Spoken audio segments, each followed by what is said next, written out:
Ladies and gentlemen, boys and girls, welcome to the Luton's Deadpool podcast!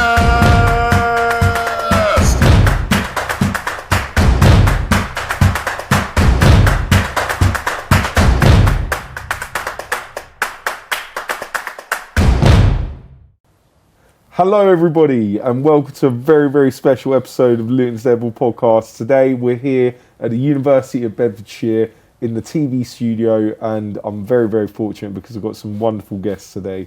I've got Kelli Watson, who is a lecturer here I'm going to let them all explain who they are themselves, but then we have Chloe and we have Taylor, who are two students here. So why don't you guys introduce yourselves, because you're going to do a far better job of it than me. So I'm Kelli Watson. I'm a senior lecturer in film production at the University of Bedfordshire, and other things. Okay, great. That's an introduction. Okay, on to you, Chloe. I'm Chloe Meredith. I've just finished my second year of film production at the University of Bedfordshire, and I'm a CEO of a starting up company called CCS. I'm Taylor. I'm also a film student. I'm also one of 3 CEOs of CCS. That's very cool. So obviously we've been kind of talking to each other for a while now. I mean, I've known Kelli for, I can't remember the first time that I met you. When was the first time? I think the first time I met you, we said we weren't going to talk about politics. Was that enough? Enough is enough. Oh, it was, wasn't it? Yeah. Was that when was I on the microphone that day? Yeah, I think so, yeah. Was that outside the town hall? Yeah. No, yeah. Was it? I don't know. Or was there was one in the church as well? It was in Luton. I can't remember where it was. Yeah. But it was a great was a great protest during that time. Totally. We did say we would stay away from politics, so that's exactly what we're going to do. Yeah. As I was saying, we're not going to talk about politics, and we're just going to move past all the stuff that has just been cut out, because it was fun, but way too controversial. It needs to be cut out. Way too. I've got a reputation to think of. No, I'm joking. I'm playing. But yeah, obviously, we'll stay away from that subject. But the events in Luton, I mean, that's kind of how I know you, is that you're very much a person who gets themselves involved in the community, and I often see you at different events around the town, and it's always a pleasure. You're always such a bundle of joy and energy, and whenever we talk, it's like just sparks are emerging constantly, because there's so many crossovers between what I do and what you do, and I've been desperate to do something like this with you for a long time now, but we're finally here. So obviously you're in with the Hanging Bandits as well. Yes. Right. Yes, my boyfriend is the singer and guitarist. Incredible in the band. Hanging Bandits. Yeah. Yeah, yep. They're an incredible band. Definitely check them out at the Hanging Bandits. Yeah. So should we get all the Instagram stuff? Can you guys do that? That's perfect. That's perfect. Yeah. Let's talk about actually why. Let's just get to what's going on here. I mean, normally I'm on my phone and on a tripod, and my little crappy £30 microphones from Amazon, but today we are kitted out, man. Looking around this place is actually amazing. When you first brought me here, I was blown away straight away, and then when you said we could podcast here, I was like, no way, this is like dream come true, proper TV studio deal. And it did take a while to set up. I'm not gonna lie. It doesn't all just happen, is it? I mean, I can imagine. So it's very fortunate for me though, because of the mask and you can't see what's going on. I'll just sleep for a little while. I was chatting to you. I was like, hello. I'm not gonna lie. When you was telling me, I was kind of snoozing them, resting my eyes. I was resting my eyes. But yeah, I'm sorry. Do you know what? I'm not very professional when it comes to doing podcasts, and this is well out of my wheelhouse. I tend to it's just a chat. Do you know what I mean? I like to get to know the people, and let me stop waffling actually, and let's get to know you guys. Cool. So I'll go down the line, but Kelli, where are you from? Who are you? Who the hell are you? Okay, who am I? Right, so where did you come from? Right, so I am originally from Paynton, which is in Torbay in Devon, the English Riviera. So brought up by the beach. I moved to Hertfordshire when I qualified as a teacher in 2006. I worked in further education for 18 years, and then recently, a year and a half ago, started working here at the University of Bedfordshire, and love HE. It's great, really, really cool. I think that one of the things that I kind of, like, you're talking about the community and the University of Bedfordshire, is like when I first started working here, I really kind of wanted to sort of bridge that gap a little bit, because I kind of find that, like, you know, there is loads of stuff going on in Luton, which is creative stuff. And, you know, we are a creative course, we're creative industries, and there are loads of opportunities if you just engage with the people, what's going on in the community. There's loads going on, so much interesting things that go on in Luton, so many cool people, so many cool projects and things that are going on. And, you know, I just see that as opportunities for us as creatives as well. And yeah, just kind of like really want to get involved with what's going on in Luton and kind of bridge that gap between here and hear what's going on in the University of Bedfordshire. Yeah, I mean, you know, this is part of the reason why I'm here today, is because we've been talking lots and lots about how University of Bed students can help me in some of the things that I'm doing, and how I can help them by giving them real experiences. And I'm so surprised that this isn't more common knowledge, because I've talked to a couple of people and they're like, how, what are you, this is a thing, because it makes so much sense. You know, you guys have such great facilities here, but not just that, the wealth of knowledge that the staff have, and then the quality of student that gets produced at the University of Bed. There's so many people that I talk to who are University of Bed's alumni, and they've gone on to do some really cool things. My manager actually is alumni here, and she is currently working for a news company who I'm not going to mention because I hate them. And I don't want to get her in trouble. Yeah, she's worked for Russell Brand, and she's worked with like a ton of really cool people, and it's because of coming to the University of Bed. So it genuinely produces gems. There's so many other people that I know that have come here and built themselves up here. So yeah, it's a great place. And I think this idea that getting the students to be involved in real world projects, that not just, you know, it benefits the student, but, you know, when you've got small businesses that are starting up that want to benefit the community, what better way than to get young people involved that are from the community? It's just, Absolutely. It's genius. I think that as well. Like, literally, we've got to listen to young people. I think there's so much criticism, especially, you know, people, the youth of Luton, always getting a bad rap. But actually, do you know what I mean? It's like, these are the people you should be listening to. These are the people, this is the future. These are the creative minds. They know the audiences. They know what they like. We should definitely be using them. I think it's kind of like one of the sort of my ethos is as a teacher is like about, just giving the power to the students. I think that, like, we were having a conversation earlier on, actually, that all of us, while we were setting up, about how we all had a bit of a rough time at school. Didn't really enjoy school, kind of I found school to be really restrictive. I feel like I was a square peg and there was like all these round holes they were trying to fit me into. And, you know, when I decided that I was going to go to be a teacher, I was going to go into education, it was kind of like, that's what I want to stop that. I want to make you know, massive holes that any shaped peg can fit in. Yeah. Or I want to make, you know, like, you know, I want to like allow them square pegs to like kind of be able to flourish. Do you know what I mean? That's kind of like, that's my reason why becoming a teacher, because I didn't fit in where I was, or at school I had a horrible time. So it's kind of like, you know, understanding that and kind of making sure that you're giving opportunities to people who perhaps wouldn't get opportunities because they've effed up in some manner in the past, and then that's it. You know, people write them off. Yeah. It's kind of ironic that you became a lecturer after having such a bad time at school. Yeah, but it was kind of like I was like kind of just.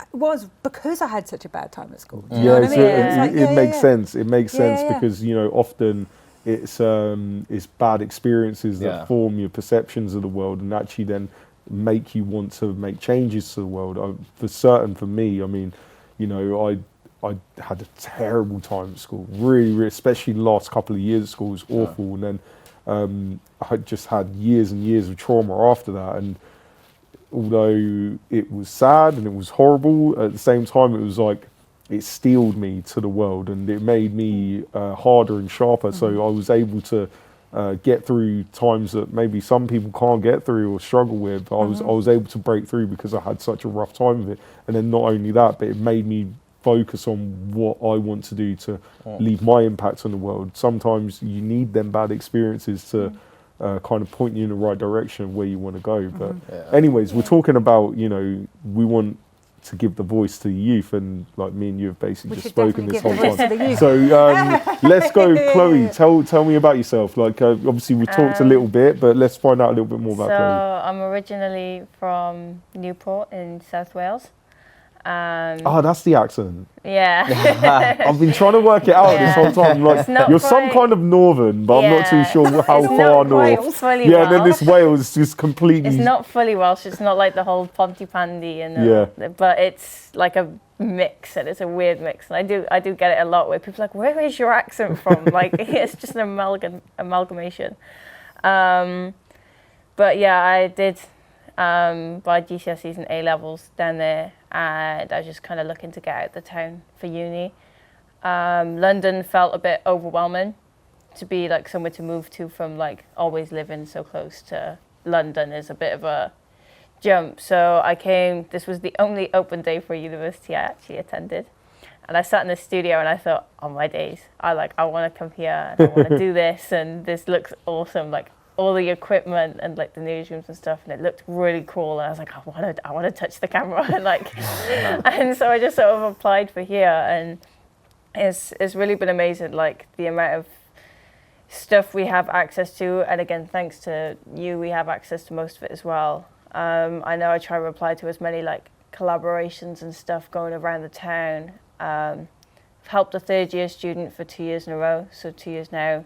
If they reach out for help from second years or something, I'll go and I'll help them out. And I'll just do like odd bits and bobs. I think we try and get involved with around Luton, just to, again, stick with the community and go exploring and meet new people around here and push ourselves out there a bit more. Yeah, I mean, you know, you can see that. That's a real deep passion that emanates from you super clearly. And it's wonderful. I really like hearing about people. I mean, same for yourself, Kate, because you're not from Luton originally. I love it when people come to this town and they get affected by it. It's like the Luton virus. And I need to be careful when I say that, because it sounds like we're making you sick. But it's not the case at all. It's like a positive virus. It's, you know, as soon as you come here, I can't remember, was it Mark that said it earlier about most people that come here usually are quite scared of Luton, but then they tend to leave with really positive stories and saying about great people they've met and communities that they've seen. And Luton does have that effect on people. So I'm really glad to hear that when I hear it from people that have come not necessarily from Luton. But yeah, Taylor, yourself, you are a Luton boy, aren't you? Yeah. You are, unfortunately. Yeah, born and raised.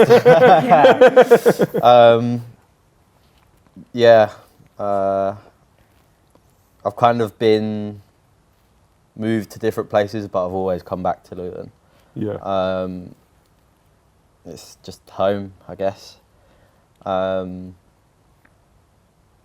Schools and stuff all around Luton, Dunstable. I'm kind of just, I've been here since day one, man. But whenever I did move to like London or Liverpool or something like that, I always missed the place, which is weird because everyone's also like, oh, Luton's such a bad place. But there are like days when it's like, this is actually quite nice. Yeah. I don't know how, but I feel like being in an area like Luton has sparked my creativity. It's built me to what I want to do and who I am. Through past experiences and kind of life lessons, it opened my eyes to a more cinematic experience. Yeah. I mean, don't you feel like Luton's kind of missing that? I know that there's people that have come from Luton and made really cool stuff, but there's not a lot of stuff about Luton out there in the media. like real stuff anyway, not, you know, Yeah. there's a lot of bad stuff out there that's not necessarily true, but then One thing about media and Luton is like it's one of those areas where people try to avoid. It's one of those areas where they don't want to see the good in it. It's always going to be a rundown area and crime and whatnot, but they ignore that normal days it's not that bad. Yeah. They ignore people like yourself trying to do good for the community. They ignore all the charity work and like events that happen here. They kind of bypass all of that just because of a few bad events. Yeah. Don't get me wrong, it for someone who's not here, I understand why it would be kind of scary. But as Chloe said, once you kind of get used to the place, there's nothing really bad. Yeah. I think everywhere's got its bad places. Yeah. Right? Yeah. You know, we were saying before we started recording as well about one of the reasons why I wanted to get involved more. I was just fundraising, and then I really wanted to get involved more with Luton when there was all these negative news stories coming out about us being the worst place to live in the UK and all of this sort of stuff. And I looked at that and I just instantly rubbished it. But the thing is, other people that read that, they don't necessarily, you know, there was one poll in particular where if you do a little bit of digging, you find out the guy that wrote the poll made up the results of the poll entirely. He didn't ask anybody in Luton. It was just a completely fictitious poll, and he's not even from here. He's never even visited the place, and he was accosted online because of it. And he admitted that he didn't base any of it in reality. He just was following the bandwagon. But the issue with that is that you've got people who don't really look that deeply. So they'll read that headline and they'll say, "Well, must be a really bad place to live." And you know, the only way that you can combat that is through people that are going to produce stuff that shows Luton for what it really is. You know, there was that Yes Theory thing that came out. Do you see them guys, the YouTubers? No. Have you guys? It seems familiar, but I like can't clock it in my head right now. Oh, so Yes Theory are like these YouTubers. They're massive, and they came to Luton and they filmed around the place, and their whole point was that they were trying to say something really nice about it because it's known as the worst place in the UK. Counter it, Yeah, so they came over, they made this video, and it went really well. The video went hundreds of thousands of views, and the Mayor of Luton appeared in it. I was in it as well for like 5 seconds. But it contained so much cool stuff about Luton, and it honestly really told a different story. I think that people watching that as opposed to reading one of these polls, I think you're going to see what's true. And that's the only way we're going to change this narrative, is by doing stuff like that. I think there are kind of people within Luton as well that kind of let them get consumed by social media. Like, they read something and don't give Luton a chance. They kind of just stay at home and don't, like, do anything. Or just get their it's sort of fear. lock themselves away. Like they. So they don't come out and experience the events. Like another thing is like,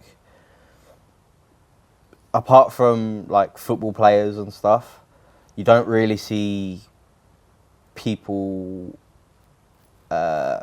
massively like famous or successful, because no one really tries, like, from Luton. I don't know. See, this is my thing. You see, I think that what you've got in Luton is a lot of real people and real experiences, and with that comes, you talk about what you were saying earlier on about creativity and kind of like how it brings out the creativity in you. I think that's what it is. I was speaking to somebody. I can't remember who it was now, but I've spoken to several people who are in the film and television industry who have said to me that the industry is saturated with nepo babies, basically. You know, the people who've got family in the business, and it was a very well known thing that, you know, it wasn't what you knew, it was who you knew to get jobs in the media industry. Whereas like the industry's got so saturated by that type of person there's no creativity in it. So true. So Yeah. there's like literally you've got, you know, and also because people haven't tried, they're really demotivated. And you speak to people who are working in the industry and just say, oh my God, this person's useless, because they've never had to work. They've never had to like overcome anything in their lives. They have no problem solving skills. They have no critical thinking skills, because those things you can learn at school, but actually a lot of those things you learn from like your life, from like your real, you know, your experiences. Yeah. And the students we get in the University of Bedfordshire are very much students which aren't necessarily, you know, gone through the traditional mainstream education, got really good results, etc., etc. They're students who have had to deal with shit in their lives, and then they come to education perhaps as like a last chance, or you know that they've decided that actually I can turn things around, and that's so special, because you're giving people who might have made mistakes, who might have given up in the past, the opportunity to really turn things around. Do you know what? No, yeah. I mean, take Chloe as an example, because I see Chloe as an incredibly intelligent, bright young lady who. Oh, come on! Don't undersell yourself. I like a little bit in so. some facilities. No, but you're somebody who's clearly very focused. When we've spoken, you know, we had that one meeting previously, and then talking to you today, you're very driven. You're very, very passionate, and I think that the thing, like you say, that would have put you off is like going to London and being in a place like a big city probably would have swallowed you up, and maybe we would never have found the gem that you are. And a place like Luton, where you've got this vibrant community and a wonderful university like the University of Beds, it provides you with the platform to go on further, and then the sky's the limit for you then. But what I really like what you said as well about, you know, that it's kind of all become saturated, that it's the same stories being told on repeat, and I am, as a viewer, I'm fed up of it. You know, I there's nothing that excites me anymore about TV or film. It's always very much the same old. There are a few things that get through the net, you know, but it is hard, like you say, it's who you know. But I think it's even more dragging, because obviously as like film people who make like short films and stuff like that, we could rip apart a film in seconds, and when we're watching things, that's all we do. But it's like it's the same, like, and it is just spitballing out the same stuff, but with like a different character name, like, and the story might as well be just identical, and it's very repetitive, and I get very bored of watching like films now or TV shows. Like, there's some I still love to watch, and like some of the good ones, like you said, but a lot of it is just the same stuff, and it's just dragging on a bit. And it's all money making, isn't it? It's all big budgets, big budget explosions. And that's why I live, like, because obviously I'm never against working with anyone, sort of thing. Like, I'm not going to go, oh, you don't know anything about it, I'm not working with you. I sort of work with them, like, okay, great. Like, for you, for example, no offense, but like, you, no. This is going to be interesting. I'm looking forward to this. But Taylor will have like these really cool ideas, and he has really good technical skills, and like he knows his stuff, but sometimes orientating it a bit gets a bit lost. So I think I quite like being able to help people in that sense, and being able to go, okay, so you have this really cool idea, let's figure out how to do it, and sort of working with others to create something that they want to create. Because I do volunteering with something known as the Army Cadet Force. Okay. Bands and music sort of thing. It's like, obviously we have a lot of kids who come in, and their parents have sent them in for the military to straighten them out. It's nothing to do with military, it's like a social club. But they send it for like to teach their kids more discipline and stuff like that. And they're like, well, these kids don't want to sit in a classroom and learn. You've got to find a way to keep their attention for a week. And it's like, you've got to keep ways to make sure you understand that, like, they're not all at the same levels. And I really, really enjoy twisting how to make lessons. I really, really find it fun to go, okay, here's a really boring lesson. Let's make it so that no one feels like they're an idiot. Everyone feels like they've learned something, and make it fun to learn. And I really enjoy sort of twisting things around and stuff. And I find it really fun, because you see more of a benefit when you work with people to teach them than if you just spit knowledge at them. Oh yeah, 100%, 100%. I agree. I mean, this goes back to the square pegs, round holes sort of thing. Is that, you know, for me, I do football coaching, stuff like that, right? And across this season, when I've been coaching, you come across that exact same problem. You get people with different levels and different abilities and skill sets. And if you just apply a one-size-fits-all to that group of people, yeah, you're going to get some that do really well out of it, but you're also going to lose a few. So you have to really, like, it's like patchwork. You need to be ready to be flexible and to change things and to adapt to what it is that person's good at. Because, you know, ultimately, I think there is a place for everybody, right? I don't like the throwaway mentality that this world has, that if you don't match it with the grades and with your experience or whatever, you've got to have that full package if people are going to trust you. And, you know, most people that I know to have been geniuses had no qualifications. Do you know what I mean? Yeah, They're some of the smartest people that I've ever sat down with. They're learners of the world. They know things of their own experiences, but they don't necessarily have the grades. So most people would throw away that person. Absolutely. I think I'm a lecturer, so like part of my job is to do research, and my research that I've been working on is basically about skateboarding in education. I love this. Which is really cool because they've just put skateboarding on the curriculum in Wales. Yeah. Oh, no way. No way, really? Bye, guys. Totally, What, in universities? No, at school. At school? They put it in like PE curriculum. There's No gaming way. curriculums as well going around now. Yeah. So No they way. teach you how to be streamers and gamers. Yeah. And so people who play a lot of video games, they teach you how to like make it a performance. Oh, see, I would have Yeah. sunk my teeth into that as a kid. Yeah. I mean, so skateboarding is, as you was like, we were back onto the kind of way people learn and the way that people get dismissed and things like that. So one of the things that I like, my main research kind of topics about failure and how like important failure is, and something like skateboarding really, really does teach you how important failing is, because you can never ever do anything without failing on a skateboard. Literally, you have to fall off, you have to hurt yourself, and so, for example, if you're learning to do a trick on a skateboard, what you're doing is you're basically doing it wrong until you get it right.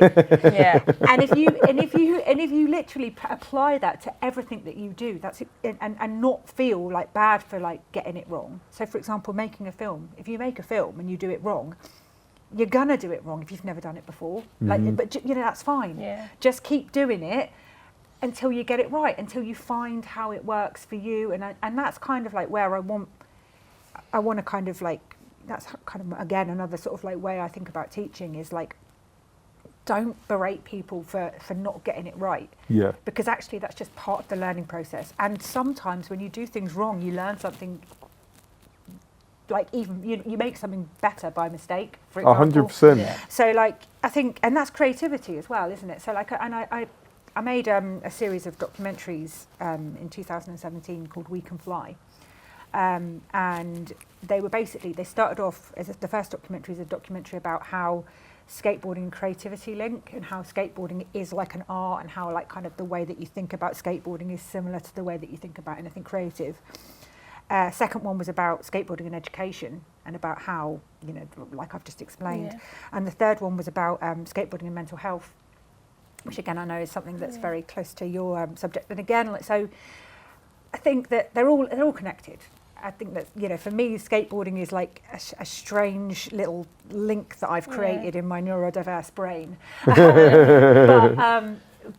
yeah, it's all very much connected. You know, learning, mental health, creativity. Do you know what? I think you've got something really, really good there with skateboarding, because obviously it's something you're passionate about, right? Yeah. And I think that's the core crux of most of it, is I think that there's something that we're all really passionate about that is creative. Yeah. And it doesn't necessarily have to be something like, you know, when most people think creativity, they think painting or music. They think something where you're producing some kind of an artwork like of that nature. But, you know, creativity can be creativity in chess. It can be creativity in football. It can be creativity in mathematics. Absolutely, yeah. Well, like, if there wasn't creativity, we wouldn't have any innovation. No, nothing. Which is why, like, you know, the government, sorry, not politics, shouldn't like Strike two.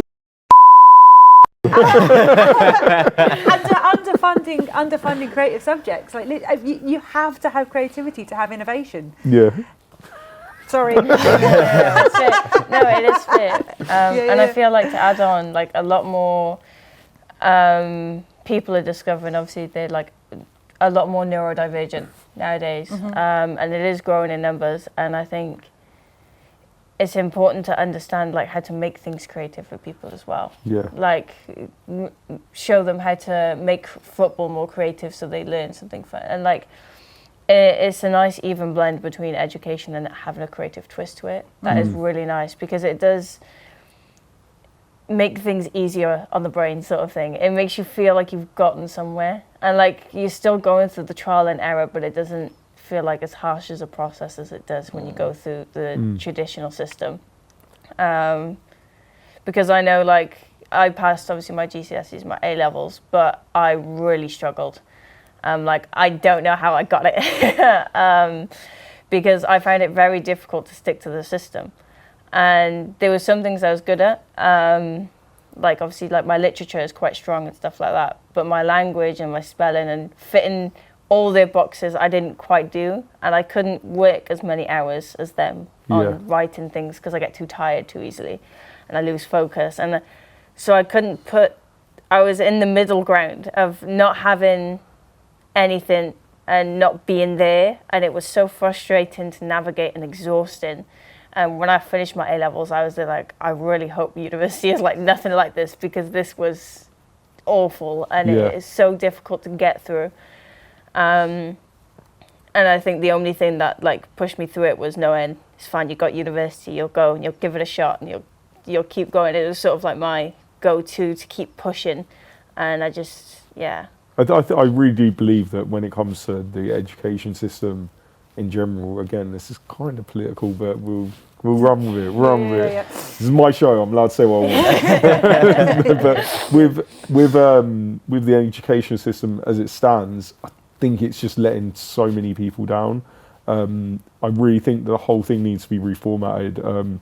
We shouldn't be looking. This is for me what the problem always was that you're in school and you're at this copy and paste society, right, where everything is very systematic. You're doing the same as everybody else. You're held to the same standards as everybody else.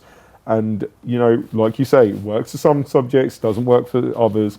And then when you get out of school, you go to sixth form or to college, it's a bit more refined and you're a bit more like, oh, wait, I can only focus on this thing. Okay, that's quite cool. And then you go to university or into the working world, and then your focus is solely on the thing that either you love or, unfortunately for people that get the poor quality jobs that they don't really enjoy, something that you hate, but it becomes more laser focused and you get to see whether you like it or not. Whereas, you know, you might have been in school and thought to yourself that, I don't know, I really enjoyed DT classes and I liked cooking, and then you leave school and you go and become a chef and you find out you actually hate it because you didn't spend enough time on it in school to really see whether or not you're made for this thing.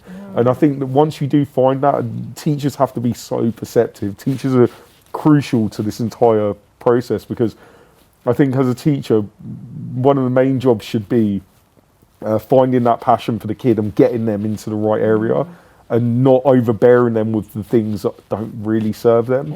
I mean, when I was in school, you know, you could have sat me in geography lessons for hours and hours and hours. I'm not learning anything. I have no interest in geography. It's not to disparage anybody that has interest in rocks and shit, but I don't personally enjoy rocks and shit. I'm like a caveman, right? I like building stuff and I like running around and sweating. Like I like doing really basic, like bog standard macho male things. That's what I like. And if you put me in that situation, I excel massively. But then if you break that day up for me, you know, I start to hate the entire thing. And then I'm switched off and I'm every day negative mindset. I hate school. And if you're not good at it, if you're not good at something as well and you have to do something. So like, I was like very bad at maths. And just like having to do maths made me hate maths. And it's really bad because maths is kind of useful. Just a little bit. No, I've never used anything I learned from like year 10 up. But like I always found like, you know, the things that I struggled with at school, I ended up hating. And that was, and then, you know, the teachers I had at school, in my maths teachers, they were like, literally like, oh, you're not engaged, so F Yeah. you. Do you know Yeah. what I mean? It's like, well, you know, hang on, I'm not engaged, so engage me. Do you know what I mean? Like, That's like, a problem I'm having at the minute. So my sister is still in education, and it's very difficult because she can't focus remotely. It takes a lot, and you've got to keep her attention and keep her focus. And she does quite a lot around as well. So she, like, if she's tired, you don't stand a chance. But she's struggling because she can't learn what she has to learn to pass, to stay in a course for college. Mm-hmm. So she can't do maths and English. She can't pass those, so she can't continue art in college. Yeah, that's It's where it stupid, becomes a isn't it? problem, because now she can't learn anything sat in class because she's not taking in any of the information. And I kind of try and support her because I don't believe that college is not for her. No, I'm not going to lie. I need to find this girl a job, but like, college is not it for her, but it's all she's got at the moment. So what I do now is I'm resitting my A-levels basically on my GCSEs, and So I you can teach her. take the lessons and I flip them and I reteach her. Oh, that's And beautiful. It's like if she's struggling to focus a little bit, I'm like, okay, let's sit on a call, let's go through things, let's break it up a little bit. Right, yes, you've got this massive like word assessment to do. Let's give you small tasks. Do one task a day. That's all I'm asking. 15 minutes, go. And I sort of try and find a way to rejig what the information they're given to her. But again, it's from Luton to Wales. So Yeah. it's a bit, but I can see it in her that she has like this creative like spark, and she's really good at things when she puts her head to it, and it's really awesome to see, and I love seeing it. But the education system is making it so that she feels like she can't do anything. It's She's too an rigid. idiot, and she will never get anywhere, and she can't get a job. And I'm there like, just trust me on this and wait it out. And No, yeah. I'm with you. I mean, if we go to Taylor, because one thing that I really noticed about you whilst we were setting up, you were by far the most active person out of everybody in this room, and I can see that like so much thrill in you to be doing the thing that you're doing, and Yeah. you really focused at it. But like, what on earth in school was like this? You know what I'm saying? It just wasn't built for people. The like thing is, you. that's why I kind of love it so much, is because it was the complete opposite to how school was.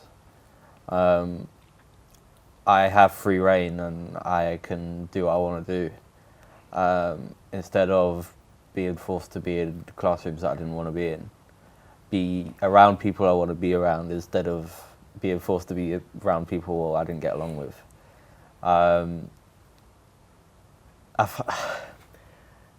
Being kind of, again, trying not to get political. Strike three. It kind of felt like a prison or like a cage, and it was like they were trying to take the creativity away from you, and now it's like I feel like I'm taking that back, and that's kind of where the passion stems from. It's kind of like a fuck you to everyone who doubted me before or said no, I wasn't good enough, or no, you're not doing that, you're doing this. It's like rubbing it in their face that I can do what I want to do and I'm good at it.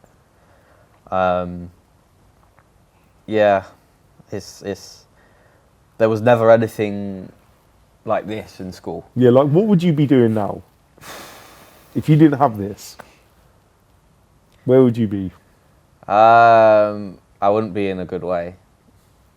I'd probably be like, well, I'd be fucked. I would be. To put it simply. I'd be in a job that I don't enjoy, and Yeah, I'd yeah. be eating myself that I'm not enjoying life. My brother, seriously, do you know what? Like, this was my plague for the longest time. You know, it wasn't until just before I turned 30 that I started doing the things that I really wanted to do. Up until then, I was a prisoner, but I was a prisoner to myself, because stuff like this was out there, but the the school system really broke me. It made me think that I had to be a certain way, that I had to work in an office or work on site. You know, that's your future, that's your life. And I was miserable, absolutely miserable. I'm so glad that seeing someone like you, who I see a lot of myself in, and knowing that you've got opportunities, man. And that, you know, you've got such a bright future ahead of you, dude. Like, for real. Every time that I've spoken to you, it's like, I just see stars in your eyes. I can see it. I can see, like, the pair of you together as well, working together. Not together, working together. Sorry, I've just made that incredibly awkward. But yeah, the pair of you working together, it's like, really, I'm just going to make it even more awkward now. It's a match made in heaven. No, I get You know what I mean? No, it's just you guys creatively you keep him in line, and he is going to be pushing you as well, because you know, you're such a perfectionist. I can see it, the way that you're working. You're such a perfectionist. So the pair of you are going to take on the world, and you're going to take it by storm. That's why I kind of liked, because I know with Anton as well, obviously I work with both of them. Yeah. It's why Anton's not here today. Yeah, he's not here today, but that's a him problem. Sucks to be you, Anton. You could be here and you're not. But when I did my A-levels, I did media, and it was COVID. I was COVID A-levels and GCSE, so I didn't film anything. I never touched the camera film-wise, and used equipment. I had no idea. I come into here knowing how to write, and that was it. Really? And then I sort of just tagged along with you two. I'm not gonna lie. I can be very awkward when people first meet me. So I just sort of like waddled with them to Greg's in between our lectures, and we call it the Greg's gang now. It's become a thing. But I sort of like followed them around a little bit for a while, because I could tell that they were really switched on people. Like, they really know their shit and they know what they're doing. And I was like, I need help, so I'm gonna like stick with you. And yeah, it's been really useful because they've taught me so much. I might message Taylar, be like, okay, Taylar, you've got this day, this day, this on this day. But in the sense of practically, I think I've definitely learned so much by being around them both. Like about cameras and how different equipments work, and how simple things like tools in Premiere Pro for editing and stuff like that. And I feel like I've definitely improved, and I wouldn't have if it wasn't for their help. So it works both ways. Like. So knowing what you know now, back then, would you do it again? 100%. Oh. No doubt about it. I'd follow you around to Greg's all over again. It's the Greg's. The Greg's is a selling point. Yeah, oh, man. That's the sponsor today. Sponsored by Greg's. Give us free veggie bakes. Listen, I have the app, I'm so hungry. and I get so excited when I get a sausage roll for free. So I have the app, and you collect enough points. It's 10 out of 10. It makes my day. I even go to Greg's. You make me scan your app.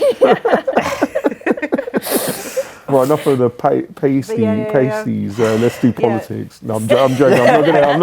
We're not doing it. So I think, like, they did touch on it a little bit earlier on, but about CCS, which is their production company that they have. So yes. They're obviously students at the university, but on their own backs, they have a company which they run, which works with lots of places, lots of companies, and lots of people within the community in Luton. So, for example, they're going to be filming the Luton Carnival. Yes, very exciting. And they're doing your social media. Yep, they're going to be helping me with that. Yes. And other businesses. Oh, we've got like the advert that we're going to be talking about. Totally. Good time.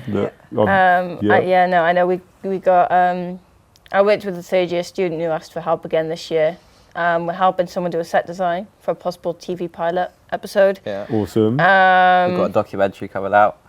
Yeah, well, that's your one. My one kind of flopped. I was not a fan of documentaries, I'll be honest.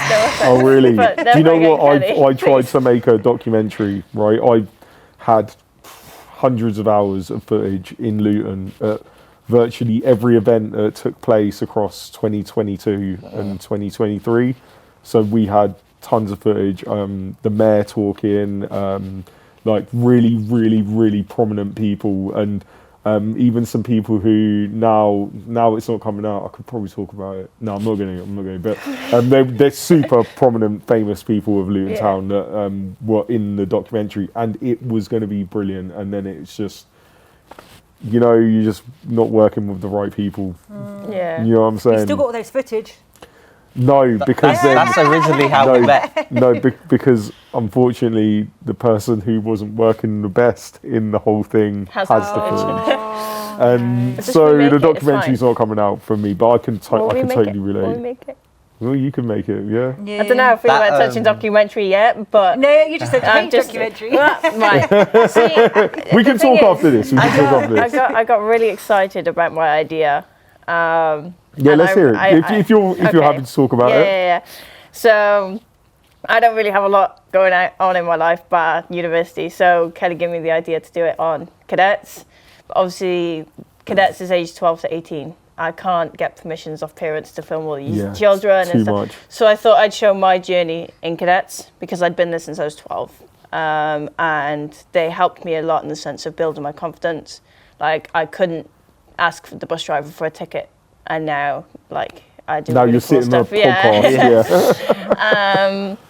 So I wanted to make it about that, and I made it so that it would work with camera angles to be more closer, so it doesn't show my face because I don't look 12, and then get further away as like I grow older because my features are like still there and stuff, and it used like so, and it was structured beautifully and had a rhythm to it, and it was so nice. And I didn't get it filmed in time. Oh. And I tried to, like, I was in work. I finished work, so 5:30 till 2, caught a train down to Wales to be in, like, the detachment to try and finish up the filming, and I still didn't get there. And I think I rung you and I just cried. Oh, man. I had a full meltdown because I knew what I could do, but I couldn't get it done for the assignment, and it really frustrated me. But I mean, when we was talking about the skateboarding thing, I mean, you only learn by falling, right? Yeah. You only learn by falling. I mean, I guess there was, you did try, like, literally To put something. so much because of the fact, you were going from here to Wales to Scotland. My gosh. All sorts of places, right, to film and everything. And I guess. Oh my gosh. I work. I guess the lesson is working as well. I guess the lesson is. Don't film like that.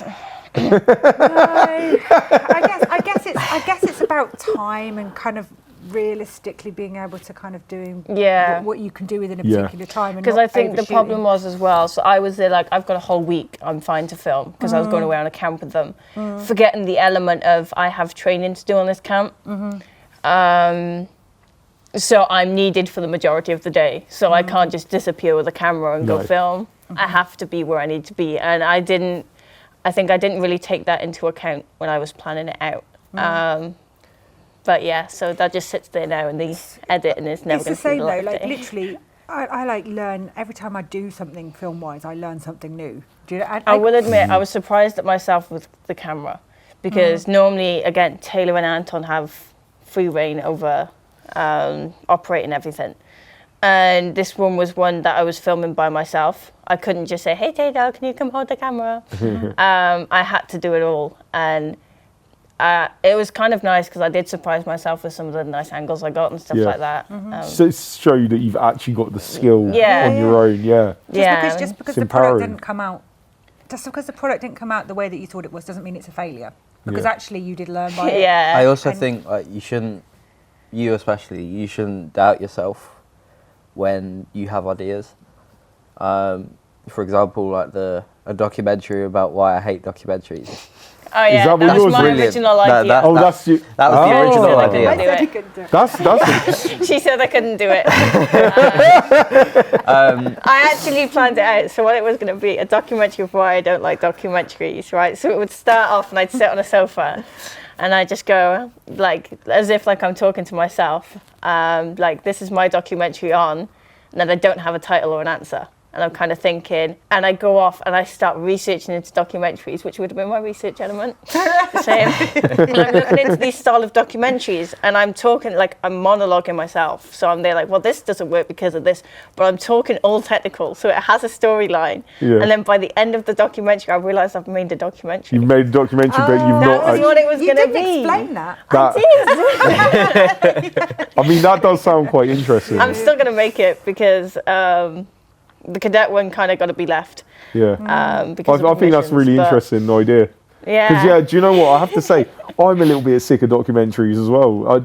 It's got to a certain point where, again, it's very saturated, isn't it?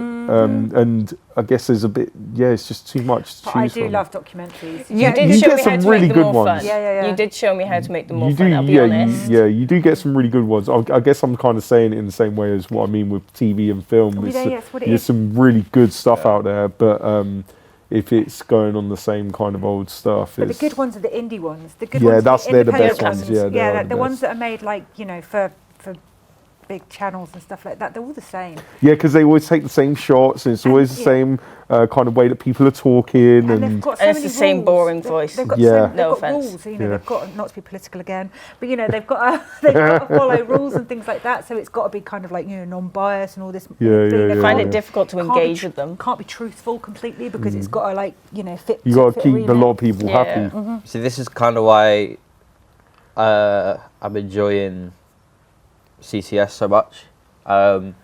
If we have an opinion on something, we're gonna say it. Yeah. Like, we're gonna make content out of it.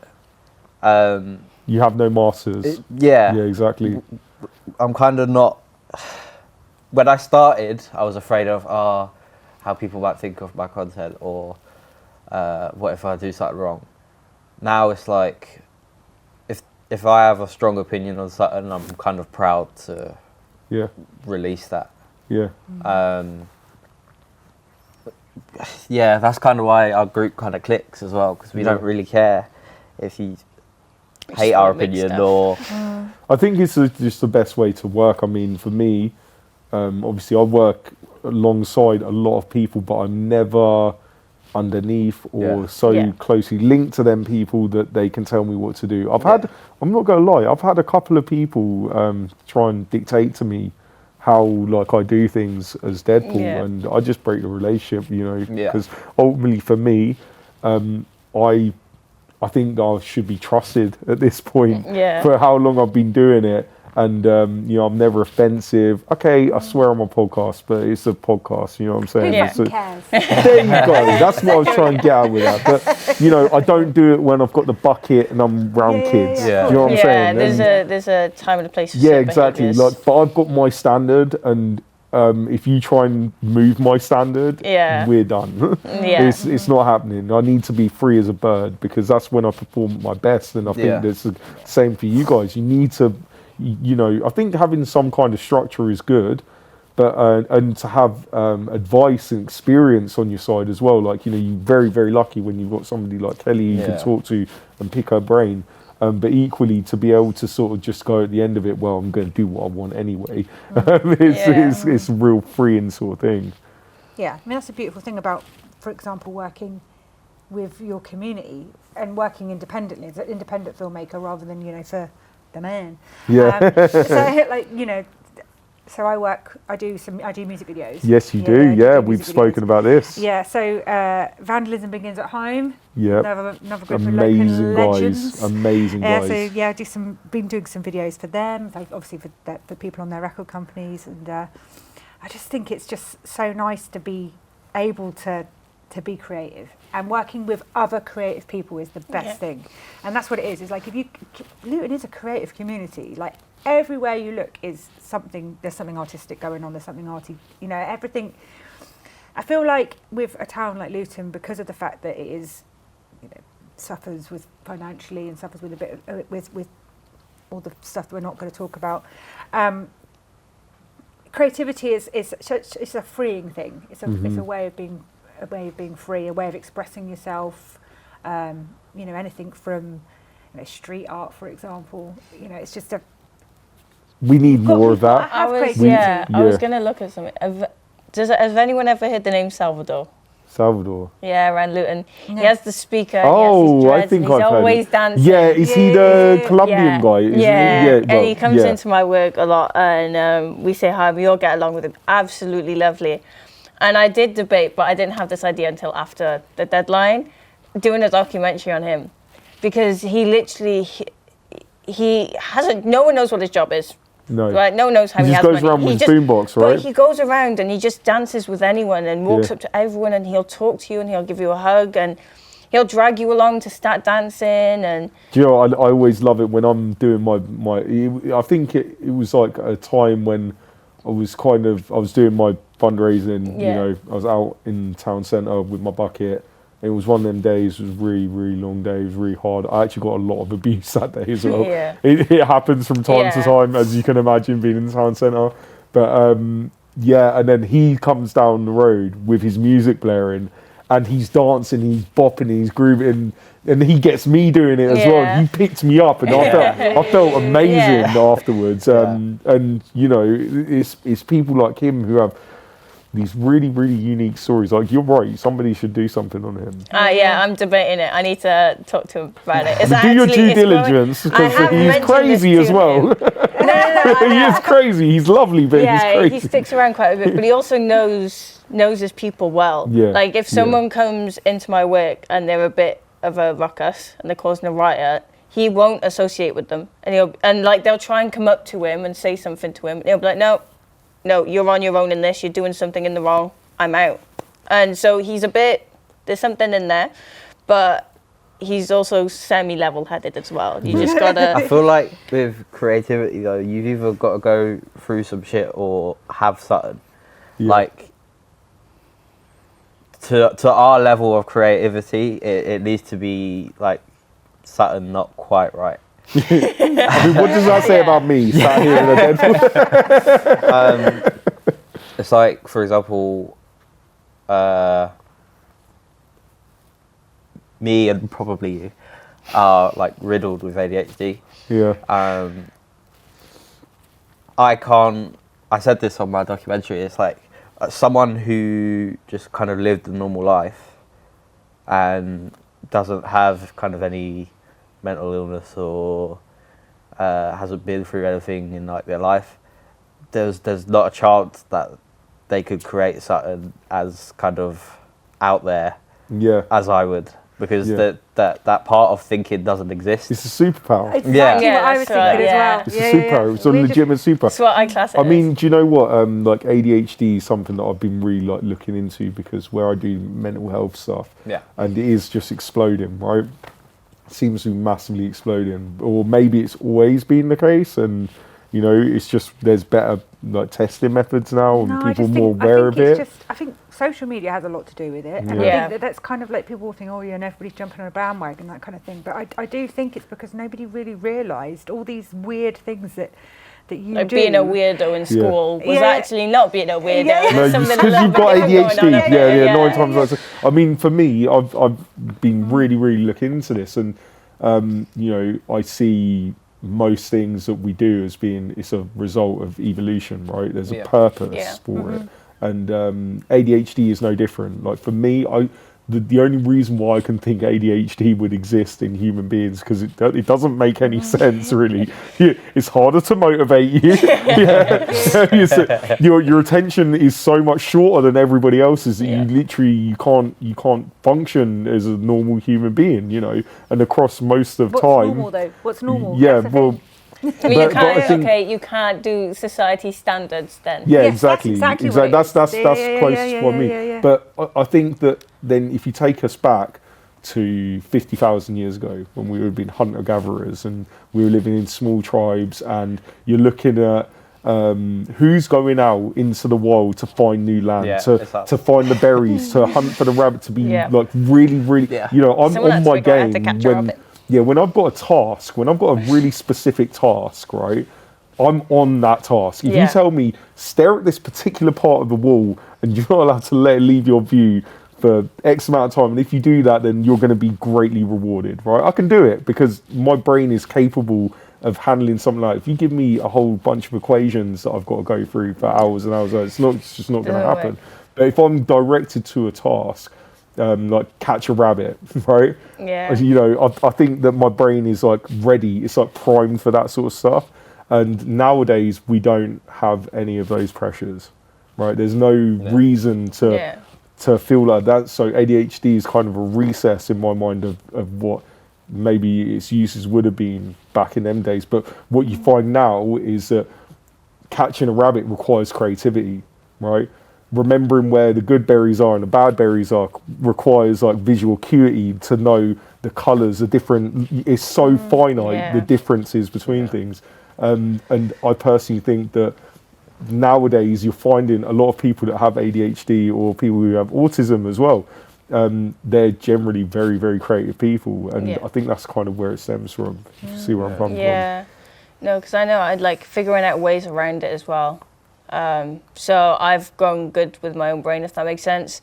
So I know if there's something that seems like, oh, I'm not going to start this, I find a way to start it. So I break it up. Like if we have multiple written sections going in uni, and like I don't want to do written work, I want to go film with the camera. I'll go, okay, right, I like creating ideas, I'll go with script. I'm bored of script, I'm going to start doing this. And what I'll do is I'll have the 2 documents open, and it's like I'm telling my brain I'm doing something different while still being productive. And I try and like rejig the order of how I do things to make it a bit more manageable, and I think that's what I try and help you with a lot as well. Like rejigging. Finish this written work and we'll watch Star Wars. Yeah. There's a reward system going on. That makes so much sense. Stupid little things like that work really well. And it's like I was struggling on the night of the deadline. And so I built a focus fort. I like building pillow forts. I don't know what it is. I find them fun. So I got 2 chairs in my room, and I put a blanket over, and I put a blanket on the floor, and I moved my entire PC onto my floor, and I sat on my floor in a focus fort. No way, does that work? It did for a while before she fell asleep. It works really well if it's not about 4 o'clock in the morning. Oh, okay. And maybe you have to turn on a light to make it not feel like 4 o'clock in the morning. But it actually, but it changed my environment from sitting on a desk. It's like I figured out my own ways around my own brain. And that's what I really try and help you with a lot. Obviously, it's not the same for everyone. So like something that works for me might not always work for Taylar.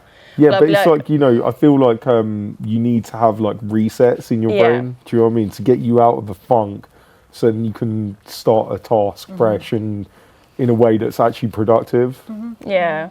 I do think that's probably one of the reasons why I did struggle so much at school. Do you know what I mean? I think that when I was at school, no one even had like any idea about... You know, at school I was just like naughty or like... disruptive. Or they gave the kids Ritalin, which is essentially meth. He's essentially speed. That's why. Do you know what I tell this story all the time? I'm very fortunate because, you know, as an adult, I know I have ADHD, right?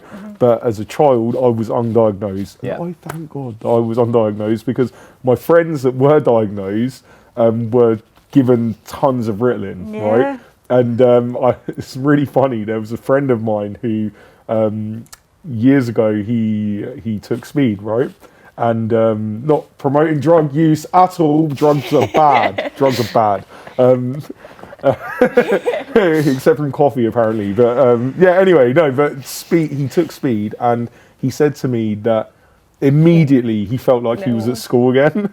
And I was like, what do you mean? He said it felt exactly like Ritalin. Oh, really? Oh, so it just focuses you. Yeah, because I've heard a similar thing. You brought coffee, a similar thing with caffeine. Yeah. It's like caffeine will do the opposite effect. So whereas normal people get really hyperactive off of it, it actually focuses up your brain and makes you want to go calms sleep. you down a little bit, Like I can crack open a can of Monster and go bed. Really? Same. Exactly. I can drink like 4 coffees in work, come home, crack open a can of Monster and go sleep. Like it's literally insane. Like my caffeine intake is really unhealthy. I think because of that as well, there's got to be something. I mean, this requires far more research, but there has to be something to do with drug use, like substance use, and neurodivergency, because I think that's an area that's not really talked about much. It's the way I see it is it's self-medicating. Again, as a kid, when you're told no, you're just naughty or something like that, and then you kind of grow up to believe that it's like an escape from reality, and it does quiet your brain and stuff like that. Yeah. So, but I did do a little bit of research into it, and it's one of the symptoms of ADHD is self-medicating. Yeah. Well, I mean, the thing is you get traumatized. So, like, if you grow up thinking that you're bad, and literally that, and also, like, for example, for me, like, I find it really difficult to, like, learn something new. So, like, driving, it took me 6 times to pass my driving test. Skateboarding took me way longer to learn than, like, everybody. Everybody else was progressing so much quicker than me when I was learning to skateboard, and it was just really. It makes you feel shit. You feel shit, and literally, and it's just constantly having it affects your self-esteem. Yeah. You know, the way that you and the way that you develop as a human being. You grow up thinking you're shit, basically. Yeah. So that, you know, you can understand why people might turn to drugs and things like that, because it affects your mental health. Like, growing up with 100%. undiagnosed learning difficulties affects the way that you develop as a human being. Yeah. It's a coping mechanism, because ultimately it's like you feel like there's a part of you that's missing, and unfortunately there's some drugs out there that can make people feel like that part's not even there. It doesn't even exist anymore. It's the problem still exists because it's like a societal problem. Society's taught you that you're wrong and that you shouldn't exist because you know, you don't fit the same narrative as everybody else, and because of that, it does lead to got a lot of guys in my group. So I do a men's mental health group, which you guys are obviously aware of.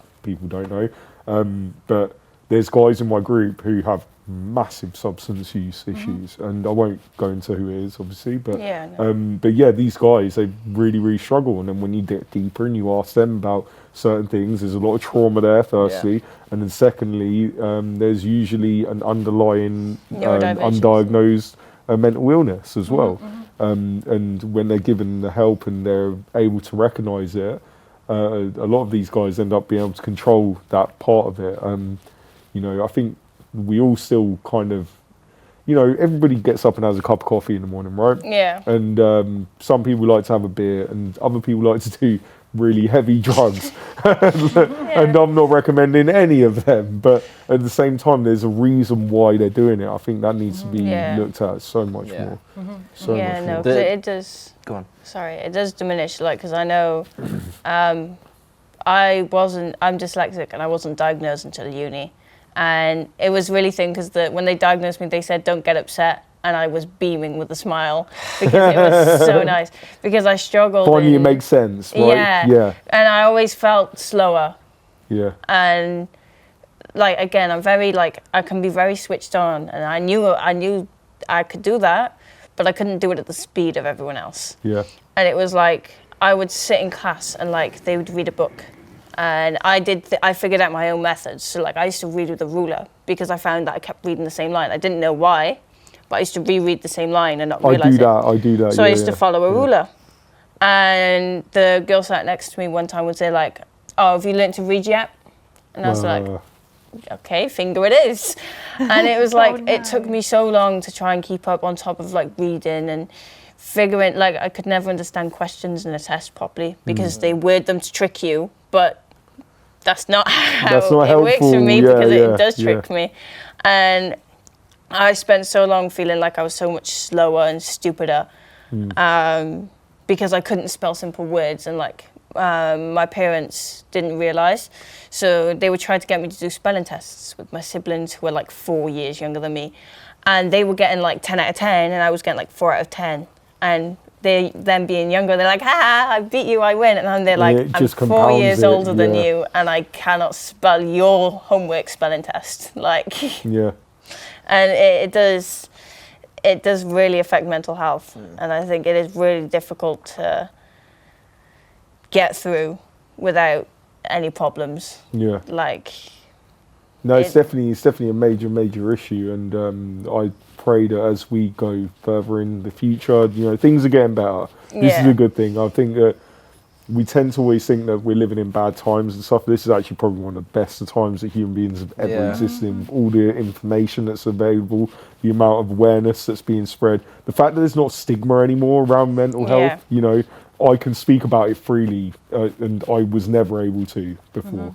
And do you know what? It's funny, but people who are new to my life, who of all ages, you know, irrelevant, but people who are new to my life are more understanding about it, right? But the people that I kind of grew up with still have that same perception of that, you know, because I was different, you know, I had issues obviously in school, just same as you guys probably did. But then people, they still walk around with that, because not that they've not learned it, because it's so much out there in the open, but because they've still got that viewpoint of what they knew of you.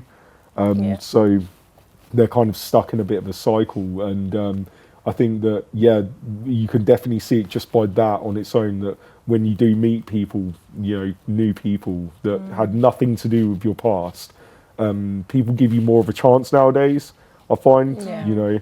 I don't know about you guys, for them. No, I think that people are more educated about mental health and about neurodiversity, and I think that really helps. I do understand what you mean, though, because it is like, you know, when you're a bit older as well, do you feel a bit like misunderstood, I guess. And I guess that's the big, and you carry it around with you. And I guess, I don't know, I think the thing is what you've got to do is just kind of like live in the moment. And I guess that, you know, I was reading something the other day, and I'm getting like really into being with nature and kind of learning from nature, and kind of the idea of like us being, you know, like the same as a flower. Do you know what I mean? And there was something that I read, it was one of those Instagram things, or like on an Instagram story, and it was something like you have to, like a flower, for example, has to die so it can bloom in different ways. Yeah. And it's kind of like that whole idea of, you know, you aren't the same person as you were then. Do you know what I mean? You like, if, like, for example, bluebells. Okay, this is what I was thinking about the other day when I was walking through with my dog. Like, if you stand on a bluebell, like, it's really bad because because they're like protected and stuff. But like, then they'll die. But the bulb is still underneath, and then next year that bulb will regrow into another bluebell, and it's kind of like it's still the same bluebell, but it's a different blue. It's different. Yeah. And I think it's probably a little bit stronger because where it got crushed. Possibly, exactly, yeah. So, and that's the kind of way I'm like, kind of like trying to That's understand, a good way of looking at it. like, you know, where I am now compared to where I was in a different part of my life. Do you know what I mean? It's like you're not different. You're just a different version of yourself. Well, I'm fairly sure that your body regenerates all the cells in your body by 7 years. So every 7 years, you are a completely different person. So I always say to myself, every 7 years, I've got a chance to start fresh. I can do whatever I want, because that old guy, he's literally dead. Do you know what I mean? You get a new chance. No, but I did want to like wrap up kind of with some of the things that we've spoken about before, to do with opportunities for people to get involved with the university, right? So what can you tell me and everybody else, if anything at all, if I've not just put you on the spot, but what can you tell me about how people can get involved with the students to better the community and to help the students out? So, I mean, obviously come to the university. I mean, like, you don't, like, that's one big thing as well. Like, you know, people within the community, this is a university which is accessible. So you don't need A's and B's in your GCSEs or your A levels or whatever to get into a university. So, you know, like, it's a university that you can come to. I think that, you know, all the young people and all the old people, everybody should just come and join us on a course. So these guys here, for example, they have their own production company, and they are doing videos for people within the community. You yourself have got projects which you're working with. So for the games design students, you're working with on a game. With these guys, you're working with on social media. You know, I think that the thing is, we've got lots of students who really do need to have real life experiences, and the people in the community can offer us those real life experiences. So, you know, we're always wanting to work with our community, and I guess get in touch.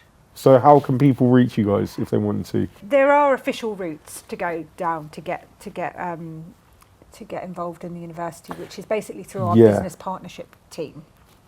And there is a form online that you can fill in. Yes, I think I've done that previously. And basically what happens is, if you go through the business partnership team, they will then direct you to the right person who will be able to help you guide you to the right person in the university who can help you.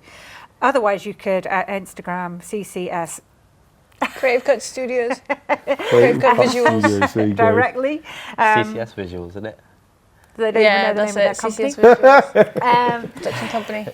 But yeah, I'll just put it on the screen. Yeah, there you go. Yeah, There you go. I have magical powers, and I know. There you go. I can Where are just you going to put make it on appear? the screen? Yeah, Just right at the bottom.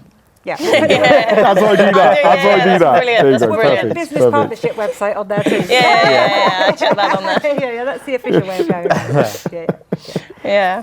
Okay, cool. But, Well, honestly, I've had loads of fun doing this. I was a little bit nervous coming in here, I'm not going to lie, because this is so big and so cool, and there's real cameras, and I am just, I'm just an idiot, really, with it's all good. really cheap equipment making my stuff. So to come here today has been a massive honour and privilege. And I know my kids are going to go crazy when they see this. So thank you very much, guys, No, for having thank me you come guys. in. It's been a pleasure. And yeah, I can't wait to see what it all looks like when it's all done.